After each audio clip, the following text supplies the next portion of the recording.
नमस्ते।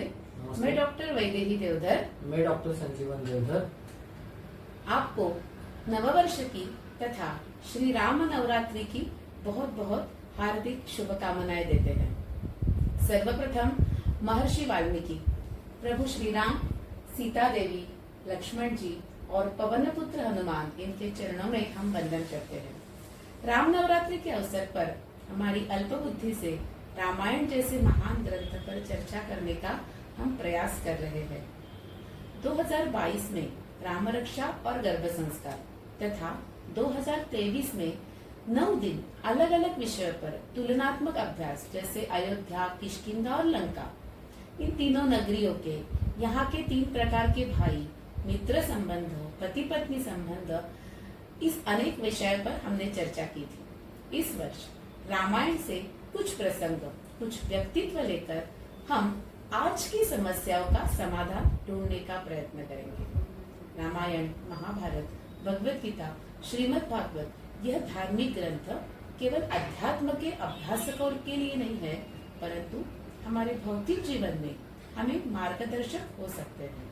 हमारे जीवन का प्रत्येक क्षण, प्रत्येक समस्या में अगर हम इन ग्रंथों का आधार लेंगे तो निश्चित ही हमारा जीवन सफल होगा और हमारे आचार्यों ने लिखे हुए शास्त्रों को हम योग्य पद्धति से कृतज्ञता पूर्वक सच्चे अर्थ में सम्मान देकर उनके चरणों में हमारा प्रणिपात कर सकेंगे। कलयुग है, समस्या तो बहुत है, परंतु हम परिवार संबंधित, चरित्र निर्माण संबंधित, गर्भ संस्कार संबंधित विषय में ही प्रकाश डालेंगे। जैसे रामनवमी 2022 में हमने वंध्यत्व अर्थात आज की इनफर्टिलिटी की चर्चा की थी। रामायण का आधार लेकर राजा दशरथ और तीनों रानियों ने किया हुआ व्रत, उपवास, तपस्या, पुत्रकामेष्टि यज्ञ, इन सब के आधार पर वंध्यत्व की ट्रीटमेंट के साथ साथ कौन कौन से घरेलू उपाय पति पत्नी ने साथ आकर करने चाहिए, संकल्प क्या करना चाहिए, प्रार्थनाएं कैसी होनी चाहिए, इसका विवरण हमने किया था। महाराज दशरथ और कौशल्या माँ का संकल्प था कि भगवान विष्णु उनके घर में पुत्र रूप में आए और उन्होंने तपस्या करके अपना संकल्प पूर्ण किया। अयोध्या नगरी में श्री राम, लक्ष्मण, भरत, शत्रुघ्न ऐसे 4 पुत्रों का जन्म हुआ। संपूर्ण अयोध्या नगरी बहुत आनंदित हुई। 4 पुत्रों का लालन पालन बड़ी खुशी से राजप्रासाद में होने लगा। सोने चांदी के खिलौने, रेशमी वस्त्र, सभी मूल्यवान रत्न से बनाए हुए अलंकार, मुलायम बिछौना, झूला, उत्साही और प्यार करने वाले अनेक दास दासी और प्रत्यक्ष 3 माताएं और स्वयं राजा दशरथ, सारे देवी देवता भी यह दृश्य देखने के लिए पृथ्वी पर आ रहे थे। रावण का वध करने वाले प्रभु आ गए हैं, इस वार्ता से संपूर्ण नगरी में आनंद और उत्साह भरा था। हम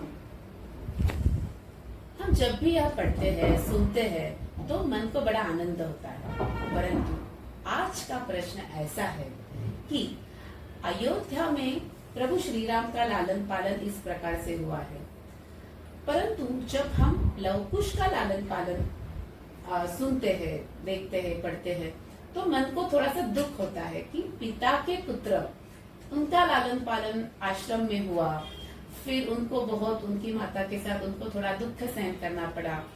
और आज की अगर हम परिस्थिति देखते हैं तो पालकों की ऐसी इच्छा होती कि हमें बचपन में जो मिला है वो हम सबके सब हमारे बच्चों को देंगे, जो नहीं मिला है वो भी देने का प्रयास करेंगे, परंतु यहाँ थोड़ी विपरीत परिस्थिति हमें दिख रही है। तो लालन पालन करते समय भौतिक सुविधाओं से व्यक्तित्व निर्माण में फर्क पड़ सकता है या नहीं? आपने जो सवाल पूछा है उसमें 2-3 उप प्रश्न है और 2-3 परिस्थितियां हैं। तो हमें सबसे पहले ये जान लेना चाहिए कि कभी भी पालकों ने अपने बचपन से अपने आने वाले पीढ़ी का बचपन का कंपैरिजन नहीं करना चाहिए, क्योंकि उस समय की व्यवस्था, उस समय का आर्थिक परिप्रेक्ष्य, सामाजिक परिप्रेक्ष्य, ये अलग अलग रहते हैं। अभी प्रभु राम जी के बारे में भी देखा जाए तो हमें उत्तर रामायण में दिखाया बहुत जाता है कि सीता माता को वाल्मीकि के आश्रम में रहना पड़ा, लेकिन वो जंगल नहीं था, ये हमें ध्यान में रखने की आवश्यकता है। और बचपन का समय, ये आप किसी छोटे बच्चे से जब बात करते हैं तो कभी भी वो तू कैसा है ऐसे पूछा, या तेरा तू कैसे खुश है ना, तो वो कभी भी ऐसे नहीं बोलता कि मुझे मेरा बिछोना बहुत सॉफ्ट है इसलिए मैं खुश हूँ, या मुझे चांदी की प्लेट में खाने को मिलता है इसलिए मैं खुश हूँ। बच्चे खुश कैसे रहते हैं? उनको मिट्टी में खेलने को मिला तो वो खुश रहते हैं, वो पानी में खेलने को मिला तो खुश रहते हैं, पेड़ पे चढ़ के पेड़ पे लगे हुए फल निकाल के उधर ही खाने को मिला तो वो खुश रहते हैं।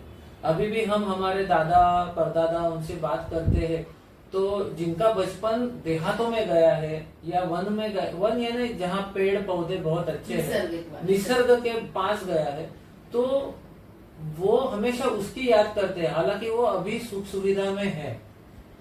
तो सुख सुविधा और चरित्र निर्माण ये दोनों बहुत अलग विषय है। और सीता माता का जीवन थोड़ा सा दुखमय गया क्योंकि वहां राम नहीं थे। वैसे तो राम उनके साथ जब वन में थे तो भी वो अयोध्या से ज्यादा सुखी थी। ऐसे नहीं है कि वो महल में है या वन में है उससे उसका सुख दुख का फर्क पड़ता था। और दूसरा, बच्चों के विकास के लिए उपयुक्त है कौन सी परिस्थिति, वैसा देखा जाए तो बच्चों का विकास परिस्थिति पे बहुत कम निर्भर होता है। वास्तविकता देखी जाए तो वो उपवन में ज्यादा जल्दी विकसित होंगे क्योंकि उसमें स्वावलंबन होगा, उसमें सब खुद के काम खुद करने पड़ेंगे। और बाद में वो एक्चुअली दिखाया है लव कुश ने कि वो गीत में प्रावीण्य है, उनका सभी कलाओं में प्रवीण है, वो बाद में युद्ध कला में भी प्रवीण है, तो उनका विकास तो हुआ है। तो ऐसे मन में नहीं रहना चाहिए कि प्रभु राम जी और लवकुश, मतलब लवकुश के ऊपर थोड़ा अत्याचार हुआ, अन्याय हुआ। ऐसा लगता है कि अरे पिताजी का ऐसा हुआ और उनके बेटे ऐसे वन में, तो इसलिए ऐसा दुख होता है। लेकिन हमें समझना चाहिए कि ये सब भौतिक परिस्थिति है। निसर्ग का वातावरण अगर उनको मिलता है तो उनका जो लालन पालन है, डेवलपमेंट है, विकास है, वो अपने आप अच्छा ही होगा। हम उदाहरण भी सुनते हैं कि विपरीत परिस्थिति में और व्यक्ति पनपता है। ये विपरीत नहीं थी, जैसे आपने अभी बोला कि ये विपरीत नहीं थी, लेकिन बहुत सुखा हुआ भी नहीं, सुखा हुआ भी यानी हम बोलते हैं ना कि ब्रेक द कंफर्ट जोन। तो जब कंफर्ट जोन के बाहर ही पढ़ाई है, कंफर्ट जोन के बाहर ही विकास है, तो वास्तविक रूप से देखा जाए तो हम हमारे बच्चों को जितना कंफर्ट जोन में रखेंगे उतना हम उनका विकास नहीं कर रहे हैं। तो कंफर्ट जोन कैसे हम हमारे बच्चों का ब्रेक कर सके, वो हमें एक्चुअली इनोवेट करने की आवश्यकता है, ढूंढने की आवश्यकता है।